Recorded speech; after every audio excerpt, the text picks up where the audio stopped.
Hi there and welcome to Studio SN. My name is Sara Naumann and today we're creating brayered backgrounds with Izink. You can get a fun and colorful background effect with Izink, a brayer, and the help of a stencil. So you can see this really pretty orange back here. This is actually a blend of two different Izink colors. I'm using the mimosa and the lotus colors together. So of course you can use these pigment inks as they are in the bottles, or you can mix them and create your own colors. Now I think you'll probably also notice that there's a pattern to the background. This has been created with a stencil, and I'm using the brayer to apply my ink to the stencil. So you'll see how this all comes together. It's a really easy technique to do. So the first thing I'm going to do is bring in my stencil. Now the stencil is one that I've created for PaperArtsy. This is PS092, and you'll notice that it has been used quite a lot. So it's pretty well stained, which is not going to hurt our technique and our process today, but it has been very well used. I'm working onto my craft sheet, and this is going to protect my work surface, and it will also be my palette as well. So now, as I mentioned, the two colors that I've got, Lotus and Mimosa, I'm going to blend these, and I'm going to blend them onto my craft sheet. So I'm just taking a little bit of each color and putting them directly onto the craft sheet. So they have a little dropper bottle applicator, which makes that really nice. And then what I'll do is grab my brayer. Now this is a little mini brayer. It's about 2¼ inches across. And this is what I'm going to use to not only blend my colors, but also apply them onto my stencil. I'm just blending this out, leaving my stencil onto my craft sheet. I'm just going to brayer the color directly onto the stencil itself. And I know this may seem a little counterintuitive because normally we work through the open spaces of the stencil rather than working with the stencil itself. So this is a bit of a reverse stenciling technique. So now I have my color on my stencil. I'm going to bring in a piece of smooth white cardstock, and I'm just going to place this directly onto the stencil. And I'm not moving it around, I'm holding it down with one hand while I sort of press the rest of it down with the other hand. And then I'm going to carefully lift this straight up, and you can see how I've got my really fun background effect on here. So let me bring back in the card, and you can see the two of them together. Now you'll probably also notice I've got some spattering effect on this, and I will show you that in a second. But while I've got my ink on my craft sheet, on my stencil, on my brayer, on everywhere, the next thing I want to do is just take advantage of that and create a quick second background. So I've got another piece of cardstock, and I'm just going to, let's see, I'll just mop up this quite quickly with a baby wipe and a rag. And then what I'm going to do is slide my other cardstock piece underneath my stencil.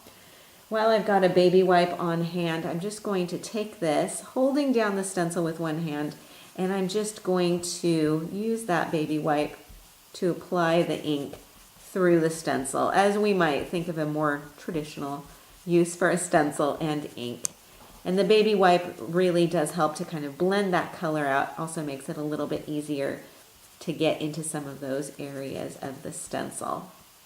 And then what I'll do is just lift this up, and you can see that I have a fun stenciled effect this way as well as this way. So it's kind of two backgrounds in one crafting session, which is also really nice.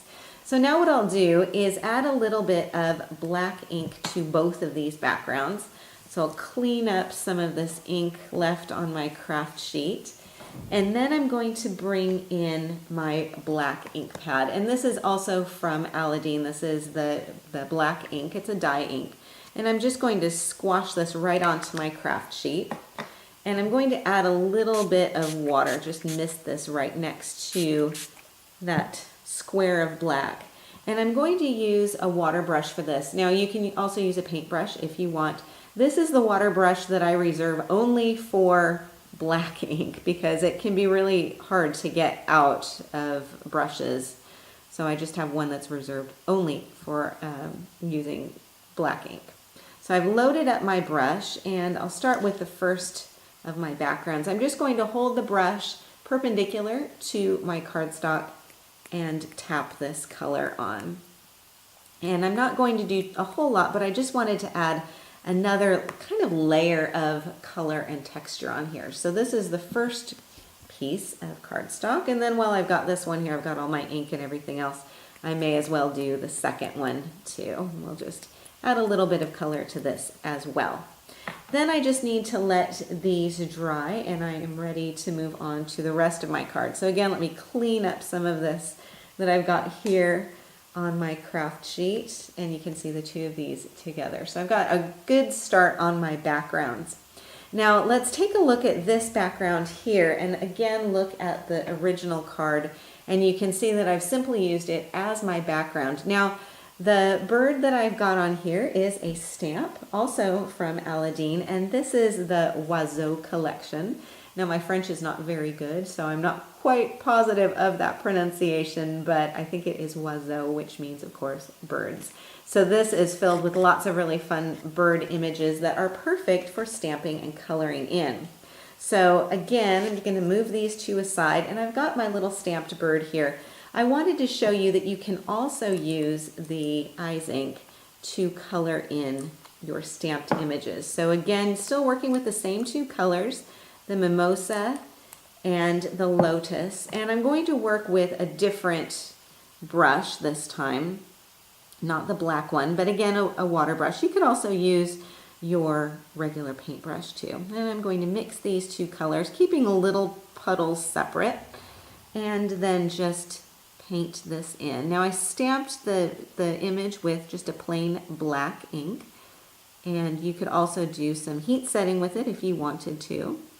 And then I'm just going to quickly paint him in using the Izink. Now you can also come in and add a little bit more contrasting color into his wings and some of the detail areas too, if you want to. Add a little bit more of this into the front and get a little bit of this in his face as well. So you can do this as much or as little as you want to. And then what I like to do, you may want to let it dry for just a few seconds, and then just kind of come in and blot either with a tissue or with a baby wipe and kind of blend some of those colors out as well. And then you have a really fun painted in little birdie that can be your focal image for your card. Now the For You is an Altenew stamp set. That's the extra special stamp set. And I've used that for this card as well as the second card I made. So I've actually got two projects for us to look at today. So this is the first one, and this is using our really fun spattered and stenciled background. And then I've also used our other background to create this card. And again, this is using a very similar technique. Also painting in that little bird from the same Oiseau stamp set from Aladine. And then I've also got the sentiment, which is also from the Altenew stamp set. So this is how you can combine your brayer and your Izinks and your stencils for a really fun and easy background. Thank you so much for joining me today on Studio SN. If you enjoyed today's show, please subscribe to Studio SN on YouTube, and I'll keep you updated with the very latest stamping and card making videos. In the meantime, you can learn more about paper crafting techniques on my website, saranaumann.com. Thanks again, and I will see you next time.